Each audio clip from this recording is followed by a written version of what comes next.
নমস্কাৰ বন্ধু-বান্ধৱীসকল, আজি এই ৰোমান্টিক কাহিনীটোলৈ স্বাগতম জনাইছোঁ। মই য'ত কাম কৰিছিলোঁ তাত মোৰ মেডামৰ বাহিৰে ঘৰত আন কোনো মানুহ নাছিল। মোৰ মেডামৰ বয়স ২৬ বছৰমান হৈছিল। বহুত ধুনীয়া লাৱনী দেহাৰ মেডাম। তাইক দেখিলে এনেকুৱা লাগিছিল যেন ২০ বছৰমান হৈছেহে, কাৰণ তাইৰ শৰীৰৰ গঠন আৰু মুখৰ সৌন্দৰ্যতাই বহুত বেছি ধুনীয়া কৰি তুলিছিল।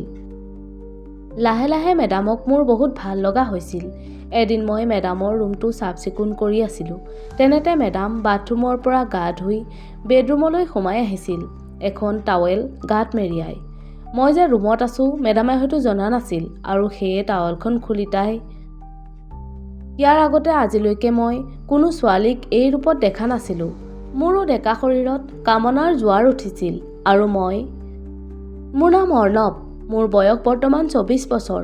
মই এটা হৃষ্টপুষ্ট সুন্দৰ ডেকা ল'ৰা। মই আৰু মোৰ ভণ্টি এখন গাঁৱত মাৰ লগত বাস কৰিছিলোঁ। মোৰ দেউতাৰ ৫ বছৰমান আগতেই মৃত্যু হৈছে। তেতিয়াৰ পৰাই মোৰ মায়ে আমি দুয়ো ককাই ভনীক অকলেই পোহপাল দি আহিছে। মোৰ দেউতা বহুত দুখীয়া আছিল, যাৰ বাবে দেউতাৰ ভাল চিকিৎসা কৰা নহ'ল আৰু তেখেতৰ মৃত্যু হয়। লোকৰ ঘৰত কাম কৰি কৰি মোৰ মায়ে আমাক দুবেলা দুসাঁজ খুৱাইছিল। পইচাৰ অভাৱৰ বাবে মই পঢ়া সিমানতেই এৰিব লগা হ'ল। কিন্তু মই মোৰ ভণ্টিক পঢ়াব বিচাৰিছিলোঁ। তাইৰ কাৰণেই মই হাজিৰা কাম কৰিবলৈ যাব ধৰিলোঁ। সময়ৰ লগে লগে মাৰো গাটো বেয়া হ'বলৈ ধৰিলে। পইচা বেছিকৈ পোৱাৰ আশাত জোখতকৈ বেছিকৈ কাম কৰি কৰি আৰু খোৱা বোৱাবোৰ খেলিমেলিৰ বাবেই মা ৰুগীয়া হ'ল। তথাপি আমাক ভোকত নাৰাখোঁ বুলিয়েই মা সেইদৰে কাম কৰি গৈছিল।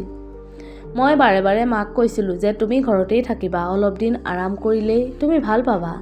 মোৰ কথাৰ উত্তৰত মায়ে কৈছিল, মই যদি ঘৰত বহি থাকোঁ ঘৰখন কেনেকৈ চলিব, খাবি কি? মাৰ কথা শুনি মোৰ বহুত দুখ লাগিছিল। ঘৰৰ অৱস্থা একেবাৰে বেয়া আছিল আমাৰ, আৰু মোকো সৰু ল'ৰা দেখি মানুহে কাম দিবই নিবিচাৰে।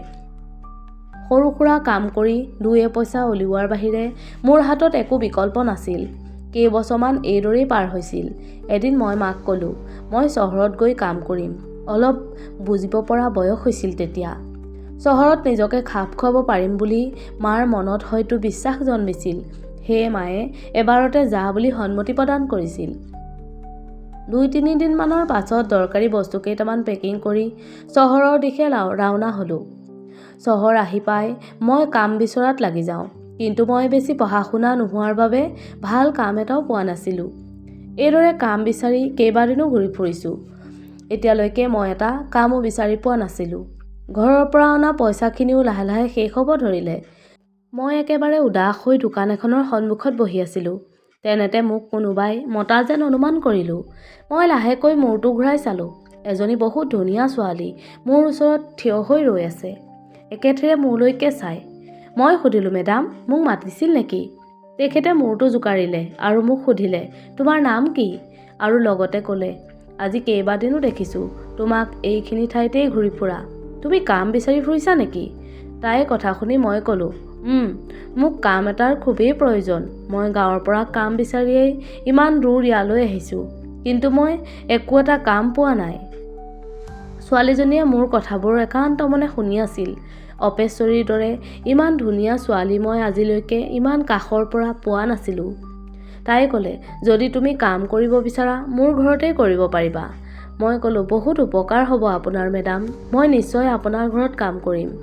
মেডামে মোক দোকানখনৰ কাষতে থকা বিল্ডিংটো দেখুৱাই ক'লে, এইটোৱে মোৰ ঘৰ, থকা খোৱা সকলো পাবা, মাত্ৰ ঘৰখনৰ কামবোৰ ধুনীয়াকৈ সময়মতে কৰিব লাগিব। দৰমহা মাহৰ প্ৰথম সপ্তাহতেই পাবা। মই ক'লোঁ, ঠিক আছে মেডাম, মই সকলো কাম ধুনীয়াকৈ কৰিম। কথাৰ মাজতে মই সুধিলোঁ, আপুনি ইয়াত অকলেই থাকে নেকি? তাই ক'লে, মই অকলেই থাকোঁ। অৰ্ণৱ, এতিয়াৰ পৰা এইখন ঘৰৰ সকলো কাম মই বিচৰাৰ দৰে নিয়াৰিকৈ হ'ব লাগিব। হয়, আপুনি মোক বিশ্বাস কৰিব পাৰে, কাৰণ মোৰ ইমান বিপদৰ সময়ত আপুনি মোক কাম দিছে, সেইবাবে মই সকলো কাম নিষ্ঠাৰে কৰি যাম। তাই ঘৰৰ কামবোৰ মোক ধুনীয়াকৈ বুজাই দিছিল আৰু এটা ৰুম দেখুৱাই কৈছিল, ইয়াতেই থাকিবা তুমি। মই মোৰ বস্তুকেইটা ৰুমটোত থৈ কামত লাগি যাওঁ। মেডাম সদায় ৰাতিপুৱা ৯ বজাত ডিউটিলৈ যায়। লাহে লাহে মই ঘৰৰ সকলো কাম মেডামৰ আপত্তি নোহোৱাকৈ ধুনীয়াকৈ কৰি যাব ধৰিলোঁ। মোৰ কাম দেখি মেডাম বহুত সুখী হৈছিল। মোৰো মেডামৰ ইয়াত কাম কৰি কৰি ভাল লাগিব ধৰিলে। তাইৰ মুখত সদায় এক উজ্জ্বলতাই আৱৰি ৰাখিছিল। সদায়ে বহুত সুখী আছিল তাই। তাইক দেখি এনেকুৱা লগা নাছিল যে ইমান ডাঙৰ বিপদৰ মাজত সোমাই আছে। লাহে লাহে সময় পাৰ হ'ব ধৰিলে আৰু মোৰ এইখন ঘৰত কাম কৰা এবছৰ হ'ব হ'ল। ইমান ধুনীয়া এটা দৰমহা চাকৰি পাই ময়ো বহুত সুখী আছিলোঁ। মোৰ খৰচ পাতিৰ বাবে কেইটকামান ৰাখি বাকী টকা মই প্ৰতিমাহে ঘৰলৈ পঠাই আছিলোঁ। মেডামৰ মোৰ প্ৰতি ইমান বেছি ভাল ব্যৱহাৰত কেতিয়াবা মোৰ সন্দেহ হৈছিল, কাৰণ ইমান ধনী মানুহ হৈও মোক একদম নিজৰ পৰিয়ালৰ সদস্যৰ দৰে মৰম কৰিছিল। এটা চাকৰক ইমান সন্মান কিয় দিছে, এই কথাটোৱে মোক মাজে মাজে ভাবিবলৈ বাধ্য কৰাইছিল। সদায় ৰাতিৰ আহাৰ মেডামৰ লগত মোক খাব কয়, কিন্তু ঘৰৰ আন কাম কৰা মানুহক নকয়। এদিন ৰাতি খানা খোৱাৰ পিছত মেডামে মোক মোৰ পৰিয়ালৰ বিষয়ে সুধিলে। লাহে লাহে মই লক্ষ্য কৰিব ধৰিলোঁ মেডাম যেন কিছু সলনি হৈছে। তাই মোক এক আচৰিত চাৱনিৰে চাব ধৰিলে। তাইৰ চাৱনিৰ অৰ্থ মই বুজি উঠিছিলোঁ। মোৰো কেতিয়াবা তাইক সুধিবৰ মন যায়, ইমান বয়স হৈছে এতিয়াও তাইক কিয় বিয়া সোমোৱা নাই। কিন্তু মোৰ সুধিবলৈ সাহস নহয়। কেইদিনমানৰ পিছত ৰাতি খাই বৈ মেডাম ৰুমত শুবলৈ গ'ল। মই কিটচেনৰ কামবোৰ সামৰি শুবলৈ যাব লৈছিলোঁ। তেনেতে মেডামৰ ৰুমৰ পৰা কান্দোনৰ শব্দ ভাহি আহিল। মই প্ৰথমবাৰ মেডামক এইদৰে কন্দা দেখিছিলোঁ। একো বুজি পোৱা নাছিলোঁ মই কি কৰিম, কাৰণ অলপ আগলৈকে মেডাম ঠিকেই আছিল। এবাৰত ভাবিলোঁ মেডামৰ ৰুমলৈ গৈ চাই আহোঁ, কিন্তু ইমান ৰাতি মেডামৰ ৰুমলৈ যাবলৈ মোৰ কিবা ভাল লগা নাছিল। সেইকাৰণে মই মনে মনে নজনাৰ ভাও জুৰি শুই গ'লোঁ। পিছদিনা ৰাতিপুৱা মই লক্ষ্য কৰিলোঁ মেডামে মোক বৰ আচৰিত চাৱনিৰে বাৰে বাৰে চাই আছে। তাই এইদৰে চাই থকা মোৰ একেবাৰে ভাল লগা নাছিল।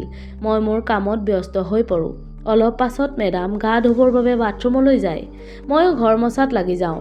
কিছু দেৰিৰ পিছত তাই গা ধুই বাথৰুমৰ পৰা ৰুমলৈ আহে আৰু পিছলি পৰি যায়। হয়তো মই ঘৰ মচি থৈ অহা গম নাপাই পিছলি পৰে। সেই সময়ত তাই এখন টাৱেল গাত মেৰিয়াই আছিল। দেখি বৰ কিবা কিবি অনুভৱ হৈছিল মোৰ।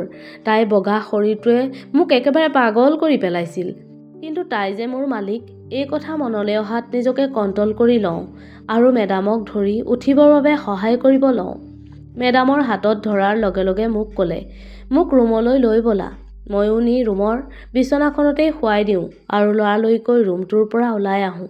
কাৰণ যিটো অৱস্থাত মেডাম আছিল সেই ৰূপ চাই মই তাত থকাটো মোৰ বাবে বহুত ভয়ংকৰ কথা আছিল। কাৰণ ময়ো এটা ডেকা ল'ৰা আছিলোঁ আৰু ভাৱনা মোৰ ওপৰতো ভৰপূৰ হৈ আছিল। মেডামে মোক চাহ একাপ খুজিলে। মই পটাপট চাহকাপ নি মেডামৰ হাতত দিলোঁ আৰু তাইৰ আলমাৰিটোৰ পৰা চোলা এটা উলিয়াই পিন্ধিবৰ বাবে আগবঢ়াই দিওঁ তাইলৈ। কিন্তু তাই মোৰ হাতটোত ধৰি ইয়াৰ পিছত মেডামে মোক কি কৰিলে এই বিষয়ে কাহিনীৰ দ্বিতীয় ভাগত আনিম। আপোনালোকে কাহিনীটো কেনেকুৱা পালে কমেণ্টত জনাব। তেতিয়া কাহিনীৰ দ্বিতীয় ভাগ আনিবলৈ মই সুবিধা পাম। ধন্যবাদ।